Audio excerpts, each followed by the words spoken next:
महाराज. आम्ही आलो मार्कंड ऋषी पर्वतावर वणीच्या जवळ दर्शनासाठी. तर आमच्याबरोबर सर्जेराव महाराज टेके, संतोष महाराज काजाळे, दत्त महाराज गोसावी हे पहिल्या वेळेस आले. मी याच्या अगोदर दोनदा आलेलो आहे. आपलं स्वतःचं श्रीराम दिव्यांग सेवा प्रतिष्ठान अपंग आश्रम आहे. आपण अपंगांसाठी कार्य करतोय. तर कोणाला काही मदत करायची असेल तर फुलाची पाकळी करावी. आणि खाली कमेंटला तुम्हाला फोन नंबर मिळून जाईल. आम्ही आणि कमेंटला फोन नंबर देतो आमचा आश्रमाचा. महाराष्ट्र दर्शन चॅनलला सबस्क्राईब करा, काहीच फॉलो करा, लाईक करा. रामकृष्ण हरी, जय शिवराय. आज आमचे सर्व मित्रमंडळी आमच्या सवसरचे असणारे गोकुळ महाराज पावडे दिव्यांग आश्रम चालवतात आणि त्या आश्रमाचे सर्व आहेत.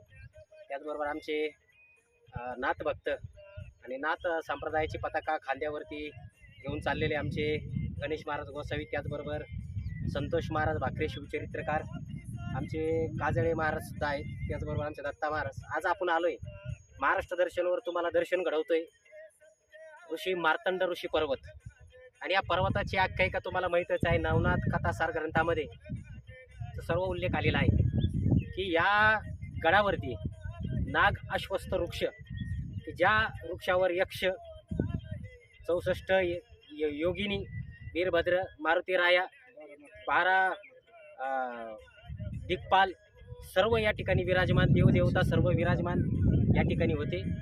आणि त्या वृक्षावरती सर्व नाथ संप्रदायातील असणारे नाथांनी या ठिकाणी त्या वृक्षाला पाणी आणून टाकल्यानंतर तिथील एक देव प्रसन्न करून घेतला आणि त्यांना शाबरी विद्या कविते करता त्यांना बळ आणि ताकद मिळाली. असा असणारा हे तीर्थक्षेत्र म्हणजे मार्तंड ऋषी पर्वत. आता आम्ही आलोय इथं, आता दर्शनाकरता आंघोळी करता या ठिकाणी रामकुंडावरती चाललोय. समोर बघू शकता मंदिर आहे, मंदिराचं सुद्धा दर्शन तुम्हाला घडवणार आहोत. चॅनलवर नवीन असाल तर एक लाईक तर बनतोच, शेअर करा, सबस्क्राईब करा. रामकृष्ण. आलं होतं नाही.